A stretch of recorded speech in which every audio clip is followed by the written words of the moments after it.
BTS 친구 여러분 모두 별일 없으시죠? 지난 주제 메타인지에 이어 오늘은 자기 객관화에 대해서 간략하게 제 생각을 말해보겠습니다. 메타인지도 중요하지만 자기 객관화 능력도 직장생활을 함에 있어서 상당히 중요합니다. 왜냐면 자기 객관화 능력이 떨어지면 꼰대가 되는 비극에 이르기 때문입니다. 관련해서 영상 말미에 여러분께 전하고 싶은 메시지가 있으니 BTS 친구들은 끝까지 시청해주시면 좋을 것 같습니다. 자, 오늘도 결론부터 말씀드리겠습니다. 메타인지를 키우고 싶으면 나에게 물어본다.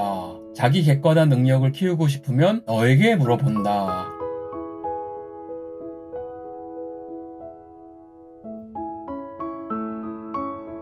여러분, 병자병법 본편 3-2편에 나오는 MBTI 아시죠? MBTI는 16가지 타입이 있어서 여러 사람들의 유형을 파악하는데 매우 유용합니다. 그런데 유의점이 하나 있습니다. MBTI를 가볍게 참고 삼아 봐야지 인간관계 매뉴얼처럼 생각하면 안 된다는 겁니다. 왜냐면 대부분의 사람은 자기 객관화가 잘 안 되기 때문에 본인의 정확한 MBTI 유형을 알지 못하기 때문입니다. 여기서 나오는 자기 객관화는 무슨 뜻일까요? 자기 객관화, 있는 그대로 읽어보면 자기 플러스 객관화, 나를 객관적으로 바라보고 판단한다, 나 자신을 제3자의 시선으로 보듯이 객관화하여 돌아본다 등으로 해석할 수 있습니다. 정리하면 내가 누군지, 내가 어떤 사람인지 명확히 아는 것입니다.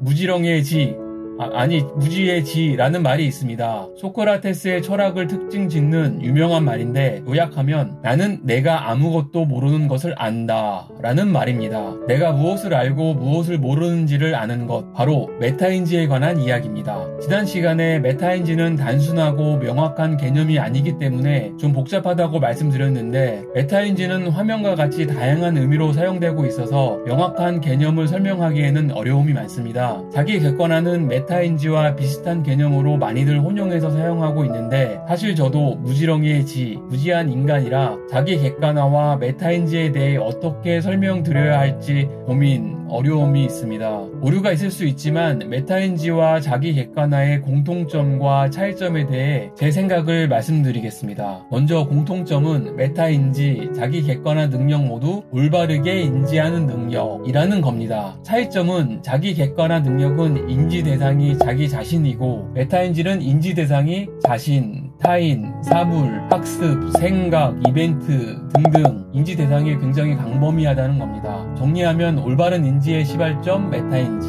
자신에 대한 올바른 인지의 시발점 자기 객관화입니다. 이처럼 자기 객관화 능력은 나를 아는 능력이고 메타인지는 나를 아는 능력이기도 하지만 타인을 아는 능력도 포함되어 있다는 말인데 이번 시간에는 자기 객관화, 즉 나에 대한 이야기이므로 혼용하더라도 같은 의미로 생각해 주시면 될 것 같습니다. 메타인지와 자기 객관화 능력을 굳이 구분할 필요는 없겠지만 이해를 돕기 위해 예시 하나를 들어보겠습니다. 병자병법 1-1편, 손자병법 제3편 모궁편을 숙지하라 에서 나오는 지피지기 백전불태라는 말이 있습니다. 요약하면 상대를 알고 나를 알면 100번 싸워도 위태롭지 않다는 뜻으로 상대편과 나의 약점과 강점을 충분히 알고 승산이 있을 때 싸움에 임하면 이길 수 있다 는 말입니다. 나와 상대를 아는 것은 병자병법에서도 강조하는 내용이죠. 여기서 메타인지와 자기 객관화 능력을 구분해보면 나를 알려면 자기 객관화 능력 또는 메타인지를 발휘하면 되고 나와 상대를 알려면 메타인지를 발휘해야 하는 것입니다. 정리하면 인지 대상을 나로 국한시키면 메타인지와 자기 객관화 능력은 비슷한 의미가 되고 인지 대상을 내가 아닌 것으로 범주를 넓혀서 생각하면 메타인지의 의미가 된다는 것입니다.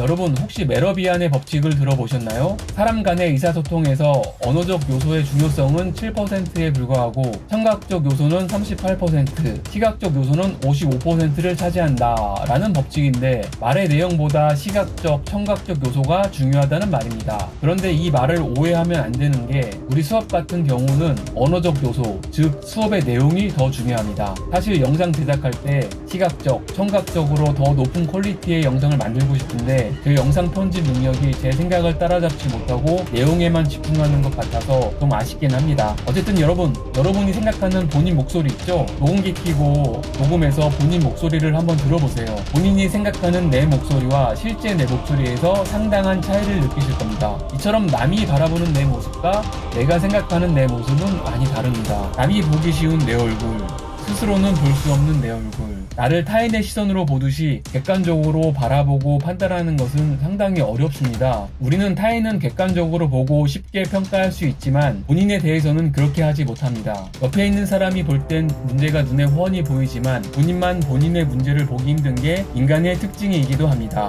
그럼 남이 바라보는 내 모습과 내가 생각하는 내 모습은 얼마나 비슷할까요? 자기 객관화 능력은 내가 누군지, 내가 어떤 사람인지 명확히 아는 것이라고 했죠. 자기 객관화 능력이 떨어진다는 얘기는 내가 누군지, 내가 어떤 사람인지 명확히 모른다는 말이고, 그러면 나 자신의 모습을 올바르게 인지할 수 없게 되고 남이 바라보는 내 모습과 내가 생각하는 내 모습이 비슷하지 않겠죠.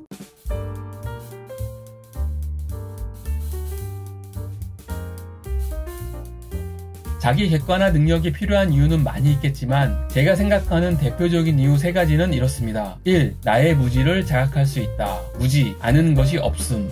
미련하고 우악스러움. 자각, 현실을 판단하여 자기의 입장이나 능력 따위를 스스로 깨달음. 2. 내가 누군지, 내가 어떤 사람인지 명확히 알게 된다. 내가 누군지 명확히 알게 되면 자신을 올바르게 평가할 수 있고 올바른 전략도 세울 수 있습니다. 주의할 점은 자신을 너무 과대평가, 과소평가하면 안 됩니다. 냉정하고 올바르게 평가해야 합니다. 3. 꼰대가 되는 비극을 피할 수 있다. 자기 객관화 능력이 떨어지면 반대로 생각하면 되겠죠. 1. 나의 무지를 자각할 수 없다. 2. 내가 누군지, 내가 어떤 사람인지 명확히 모른다. 자신을 올바르게 평가할 수 없고 올바른 전략도 세울 수 없습니다. 3. 꼰대가 된다. 자기 객관화 능력이 떨어지면 나의 무지를 자각할 수 없고 내가 어떤 사람인지도 모릅니다. 즉 꼰대가 됩니다.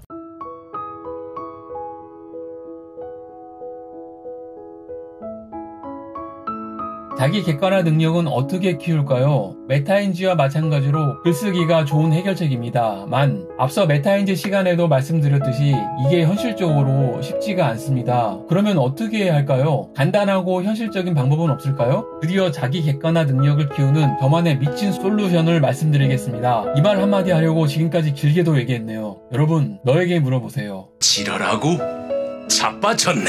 이게 무슨 말씀이냐면 글을 쓰는 등의 훈련을 통해 자기 객관화 능력을 키우면 좋겠지만 현실적으로 그러기가 쉽지 않으니 귀라도 열고 사시라는 말씀입니다. 그럼 꼰대가 되는 최악의 비극은 피할 수 있습니다. 특히 확증 편향의 의식이 매몰된 꼰대들은 메타인지, 사회적 지능, 자기 객관화 능력이 떨어져서 어떤 상황을 객관적으로 파악할 수 없습니다. 그래서 그분들은 더욱 열린 마음으로 귀를 열어야 합니다. PTS 친구 여러분, 나를 잘 아는 주변 지인들의 조언을 진심으로 듣고 내 삶으로 받아들이시기를 바랍니다. 물론 타인의 조언을 필터링 없이 다 받아들이실 필요는 없습니다. 참고만 하시고 판단은 본인이 직접 고찰해보시고 하셔야 합니다. 자, 각설하고 자기 객관화 능력을 키우는 구체적인 방법을 말씀드리겠습니다. 먼저 종이 펜을 준비해주세요. 그리고 나의 장점, 단점에 대해 성심껏 적어보세요. 단 한 줄도 괜찮습니다. 그리고 나를 잘 아는 주변 지인들에게 나의 장단점에 대해 물어보고 내 글과 차이점을 비교해보고 생각해보세요. 많이 받을수록 좋습니다. 공통으로 겹치는 내용들이 있을 거고 그럼 그게 사실일 확률이 높습니다. 메타인지가 높으면 내가 생각하는 나의 장단점과 실제 내 장단점이 얼마나 차이가 있는지 인지함으로 이런 도움을 받지 않아도 됩니다. 그런데 우리는 아니잖아요. 그러니까 물어보세요. 내가 메타인지가 떨어지고 자기 객관화가 안 되면 물어라도 보세요. 최악은 면할 수 있습니다. 직장에서 대인관계 유지가 힘드세요? 물어보세요. 선배건 후배건 진심으로 물어보세요. 내가 뭘 잘못해왔고 나와 있으면 불편했던 점이 뭐였는지 다 듣고 나면 감정적으로 생각하지 말고 올바르게 해석해서 더 나은 사람이 되시길 바랍니다. 나를 생각해서 조언해주는 거와 나를 까내리는 말은 다르니 꼭 구분하시고요.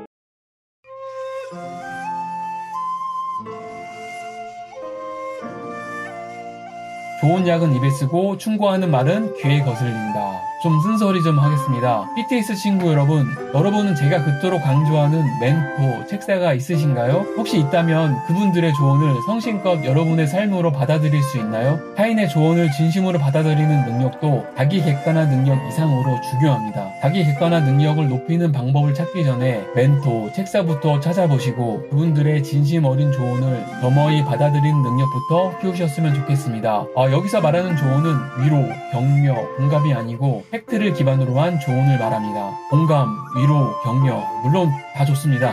너무 힘들어서 일어날 힘도 없거나 자존감이 낮은 분들에게는 당연히 공감, 위로, 격려 해주셔야죠. 일단 심리적 안정을 찾아야 일어날 힘도 생기고 여유가 생기잖아요. 그 다음에야 조언이라도 생각해 볼 수 있습니다. 그런데 위로, 격려, 공감은 단기적으로는 힘을 내게 할 수는 있지만 문제를 완전히 해결해 주지는 않습니다. 해결되지 못하고 묻어둔 문제는 언젠가 더 큰 문제가 되어 현실에 나타날 수 있습니다.